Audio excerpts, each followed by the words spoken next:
तो दानिश अली अपने हक के लिए एक टैग लेकर के पार्लियामेंट में जाता है तो उनको बाहर किया जाता है। बीएसपी हमेशा जो है दलित और शोषित का आवाज उठाया, उन्होंने आवाज उठाई, लेकिन आज हमारे दलित और शोषित को जो बहुसंख्यक लोग हैं आप उनको बांट कर करके आप रोटी सेक रहे हो, ठीक नहीं है। आज अगर यही मायावती चिंगार दें, अगर वो रोड पे आ, तो मैं समझता हूँ कि भारत के तमाम दलित मायावती के साथ हो जाएंगे, ये मेरा वादा है। दानिश अली के ऊपर उनके नेता पार्लियामेंट के अंदर कटुआ और आतंकवाद कहकर संबोधित करने वाले लोग को राजस्थान में चुनाव का प्रभारी बनाया, महुआ मोइत्रा पे हुआ। अगर यही आप अपने पार्टी में करेंगे तो आप देखेंगे कि पार्लियामेंट खाली नजर मिले। 2024 अभी बहुत दूर है भाई, उसका एग्जिट पोल आ गया कि बीजेपी जो है 300 से ऊपर जा रही है, 400 से ऊपर जा रही। तो ये तो भाई ये तो सब पैसा का खेल है। ये सारे जो है उनका गोदी मीडिया, पेड मीडिया का धंधा चल रहा है, उनको पैकेज मिल रहा है। इलेक्शन कमीशन को ऐसे एग्जिट पोल वाले को एक्शन होना चाहिए, उस पर केस होना चाहिए। अगर वो एग्जिट पोल से सरकार बनानी है तो फिर जनता वोट क्यों देती है भाई? मत चुनाव कराओ।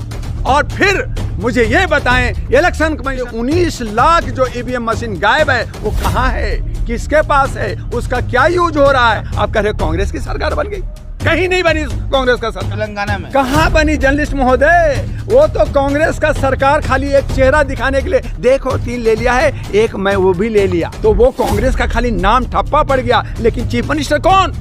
वो विद्यार्थी प्रतिशत का, वो जो आरएसएस का, वो जो बीजेपी का एजेंट, आप उसको चीफ मिनिस्टर बनाए हो। 3 और 1 4, आप चारों राज्य जो है बीजेपी को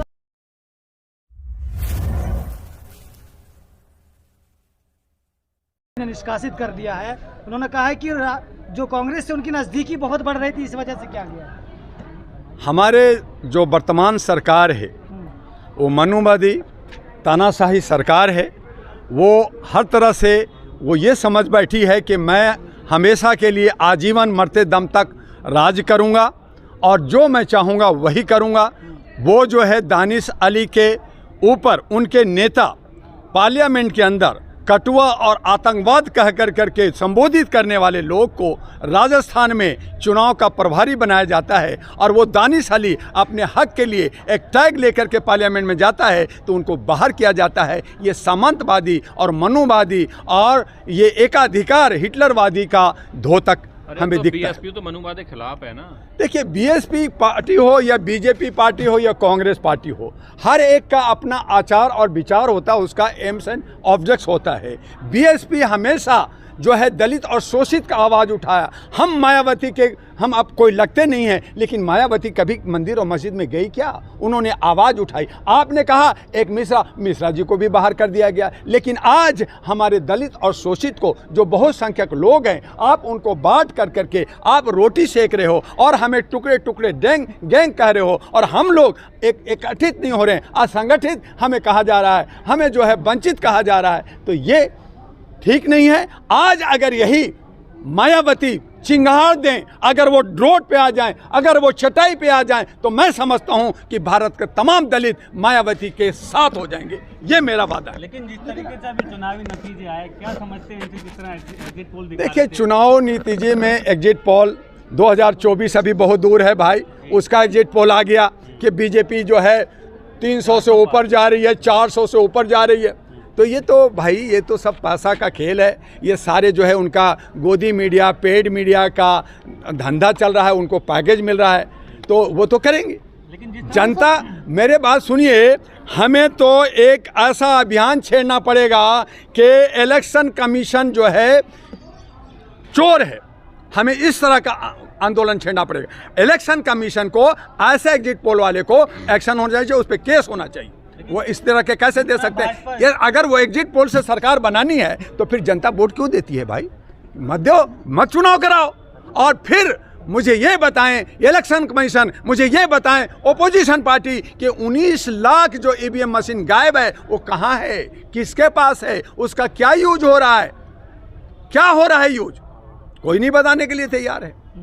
तो वो मशीन का इस्तेमाल कर करके और इलेक्शन कमीशन सरकार को सहायता करके ईडी, इनकम टैक्स और जो है ये सारे जो एजेंसियां उनको सरकार को साथ दे करके सरकार को जिताना चाहते हो, लेकिन सरकार को हराने के लिए बाबा आम्बेडकर ने जो संविधान दिया है, जो हमें वोट देने का अधिकार दिया है, उसी वोट का अधिकार से हम इन्हें हराएंगे। लेकिन सवाल ये है कि वो जीत कैसे रहा है। वो जीत इसलिए रहा है क्योंकि वो ईवीएम मशीन की चोरी कर रहा है। आज हमें ज़रूरत है कि जिस दिन वोटिंग होती है, वोट के दिन ही शाम में उसकी काउंटिंग हो जाए और दूध का दूध पानी हो जाएगा। इस पे बहस चल रहा है, सुप्रीम कोर्ट भी बात कर रही है। तेलंगाना में भी ईवीएम का खेल है, ये बताइए।